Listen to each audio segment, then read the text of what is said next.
Kenya haddaan dib ugu laabano warar soo baxaya ayaa sheegaya in ciidamada Kenya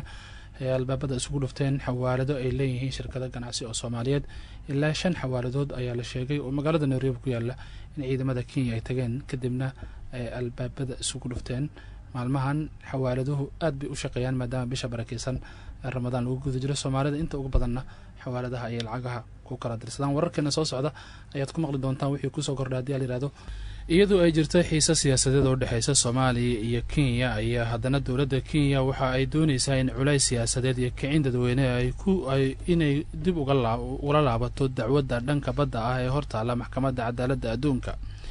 dhinaca kalena mas'uuliyiin ka tirsan xukuumadda Soomaaliya oo sidoo kale wasiiro iyo xildhibaan aqalka sare ka tirsan oo dawladda Kenya ay shalay u diiday dalka gobolka wadankaasi ayaa maanta magaalada Muqdisho dib ugu soo laabtay Cabdiqani Cabdullaahi Ibraahim hayno faahfaahiyo mooy markuu xilka ka digay isagoo mar New York ku sugan ayaa waxa laga weydiiyay arrimaha Soomaaliya baax uu nooga sheeg runtii jawaabtiisa wuxuu yiri Soomaaliya weligeed ma digi doonto inta wadamada dariska la ah ay cabsi ama walaac ka qabaan riyada Soomaali weyn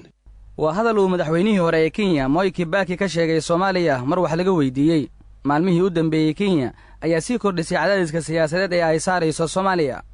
bishii February ee sanadkan markii ay Kenya si lama filaan ah Muqdisho dib ugu soo celisay safiirka Soomaaliya ee Nairobi lana baxday midkii Muqdisho ay dad badan sii saadaaliyeen in tilaabooyin kale la filan karo waxa xigay toddobaadyada deegaanaan la filayay in ay Kenya joojisay diyaaradihii tooska u tagayay Nairobi ee Muqdisho ka baxay kuna celisay in lagu baaro Wajeer sidoo kale waxa muddo 10 cisho ah baraha bulshada ay dad Kenyaati ah una muuqda kuwa la carbiyay ay baraha bulshada ka wadaan kicin dadweyne oo ay ku sheeganayaan badeena sidoo kale waxay baraha bulshada ku sheegayaan in Soomaaliya ay gumaysi gelinayso Kenya iyaga oo sidoo kale ku qaylo dhaaminaya in madaxweynaha maxkamadda adduunka uu yahay nin Soomaali ah loona baahan yahay in dadka Kenya ay arrintaasi ka midoobaan isla markaana Soomaaliya meel uga soo wada jeestaan ganacsiga ee Kenya ee Soomaalida ayay sidoo kale aad uga qaylo dhaamiyeen macno xun ay u yeeleen intaasi oo dhanna waxay muuqaalada iyo qoraalada ay ku baahinayaan baraha bulshada salka ku hayaan kiiska ay ku sheeganayaan badda Soomaaliya waxa xigtay in shalay mas'uuliyiin ka tirsan dawladda Soomaaliya ay u diideen dalku galka Kenya markii ay garoonka Jomo Kenyatta tageen taasi oo sababtay in qaarkood maanta Muqdisho dib ugu soo laabtaan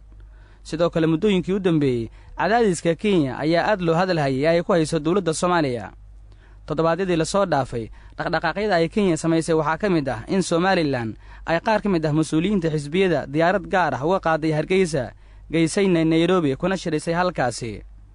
tilaabooyinka ay Kenya qaadayso ee dhanka diblomaasiyadda ay dad badan waxay ku micnaynayaan inay tahay mid ay ku doonayso in looga laabto dacwadda badda ee Kenya iyo Soomaaliya u dhaxaysa isla markaana taala maxkamadda adduunka sida uu ku waramayo Cabdixaliim Ibraahim oo ah bare jaamacadeed isla markaana ku takhasusay cilmiga xiriirka caalamiga weli Cabdiqani hadii aan ugu galo mawduuca xasaasiga ee haatan taagan waa mawduuc aad muhiim ah guud ahaan shacabka Soomaaliyeed mana ahan arrin iska caadi waa arrin aad u abaabulan oo shacabka dawlad Kenya ay qorsheeyeen rabaan inay ku xabsigeliyaan guud ahaan shacabka Soomaaliyeed waana dhibaato aad u fara badan hadda waxaa soo baxday in dawladda dhexdeeda ku sareeyay dadka baasaboorka diblomaasiyadda iyo ama baasaboorka siyaasadda sida loo yaqaano in dhibaato fara badan ay kusoo wajahday dowladda caalamiga Jomo Kenyatta International Airport dhibaatada ugu weyn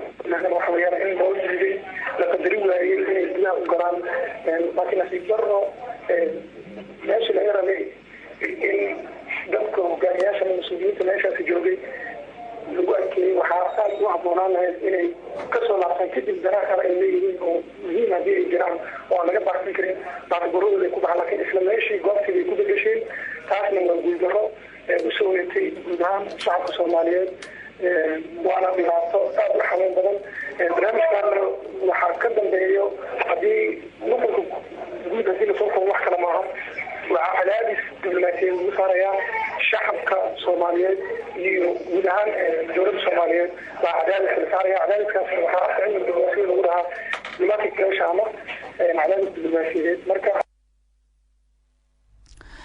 Kenya waxaa ku nool Soomaali aad u badan kuwaas oo isugu jira ganacsato arday iyo sidoo kale qaxooti kuwaasi oo inta badan la tilmaamayo in ay saamayn karto xiisadda u dhexaysa labada dal. sidee ayayse laga yaabaa inay u saamayso shacabka Soomaaliyeed ee Kenya ku dhaqan xiisaddan? waa kan weriye Cabdi Axmed oo ka howlgala gobolka Waqooyi Bari oo aan wax ka weydiinay.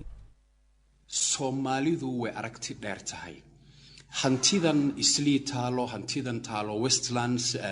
makhaayadahan caalamiga oo bartamaha magaalada Nairobi ku yaalo, meelaha lacagaha maaragtay la kala diro oo maaragtay M-Pesa ha noqoto ama xawaal, inta badan